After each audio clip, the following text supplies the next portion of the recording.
Hey, what's up? It's James E. Walker, man of many hats, artist of many acts, with another jewel drop for my creative people out there. I want to give you a few tips knowing when and when not to collaborate. I start with myself first, and then I'll kind of share some approaches that I see other people take, or what I feel like is mistakes from other creatives. Some of the things that I look for is, what is the mutual interest that we have? I can collaborate with a person that may have no type of experience in the arts, performing arts or music field, but I like the way they mind work. Even when I went to NAB, I was like the only graphic designer in the bunch a lot of the times. Just the things that I study and the things that I read, it kind of gives me a platform to be more fluid. That's another way how I determine whether I want to collaborate. Do they show signs of talent? You know, some things can be taught, some things you learn from working with other people. You have to ask the right questions to know if it's a nice fit. I think what's most important is where we're going to take it. What is the topic? What is the concept? Everybody don't have the same views or religious beliefs or ways of life and characteristics. If we're going to come together and make a powerful social piece, let's just say on a topic of racism, we have to clearly have the same views. There has to be a mutual respect. What I see is a lot of people looking at the number of followers someone has. Let's say if you have about 10,000 followers and you have someone that has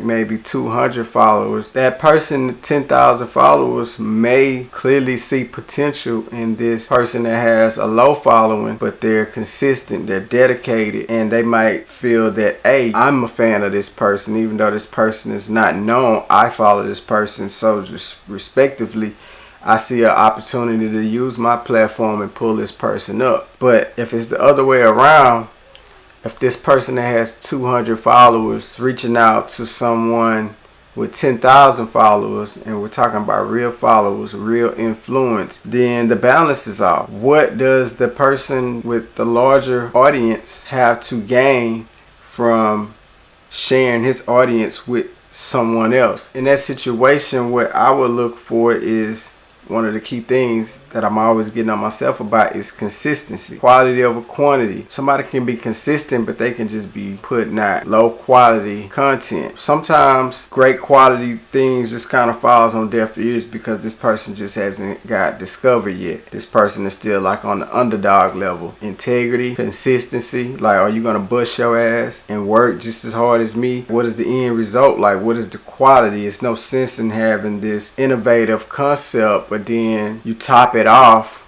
half done, half assed. I don't like fast talkers. I don't like when they say they want to collaborate. Come on, let's go. And it's just I don't even move like that. There's certain levels of protocol, certain steps that I've taken, certain things I've spent years putting into place, building out a system. I have certain rituals. If you want quality, sometimes you'll wait. I've heard about people that's just been on waiting lists for months and months and maybe even years just to work with Dr. Dre, understanding that everything is custom made, and this is the time it takes for research and development. This is the time it takes to develop sketches. This is the time it takes to actually experiment and try and see what works to create the design phase and so forth. People know me from design, art, illustration, music, songwriting, but sometimes I like a good challenge where this person may just want my intellect, may just want my point of view just because I read a lot. One of the key things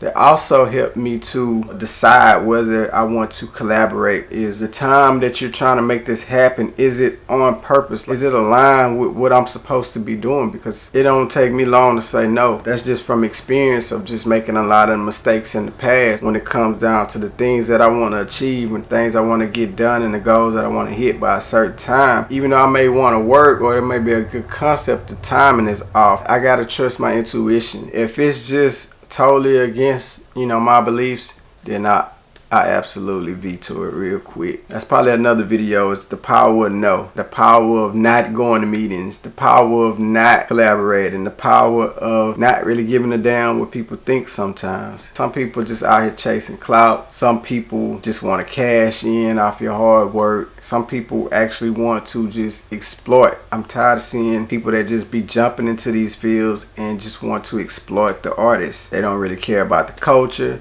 They don't really care about integrity. It's just so-called want to just make a quick buck. A lot of times I hate to see when these culture vultures jump into the game and they just jump into it thinking that they could just make $1 million overnight. They could just go viral. I get sick of that shit. When you really just study your surroundings and just kind of see like people's true character. I'm leery of those people who always want to collaborate but they haven't done anything on their own. Sometimes people have a fear of actually doing something themselves. I think that it also comes from a little bit of not wanting to be responsible. Like when you're solo, if something is bad, then I'm bad. Like if I do something as a solo project, if it's bad, it's just bad. If it's good, then it's good. I have nobody to really blame to say, okay, well, I did this part. This was the good part. I didn't do that part. Be leery of those who always just want to collaborate, but they never really have a voice for themselves.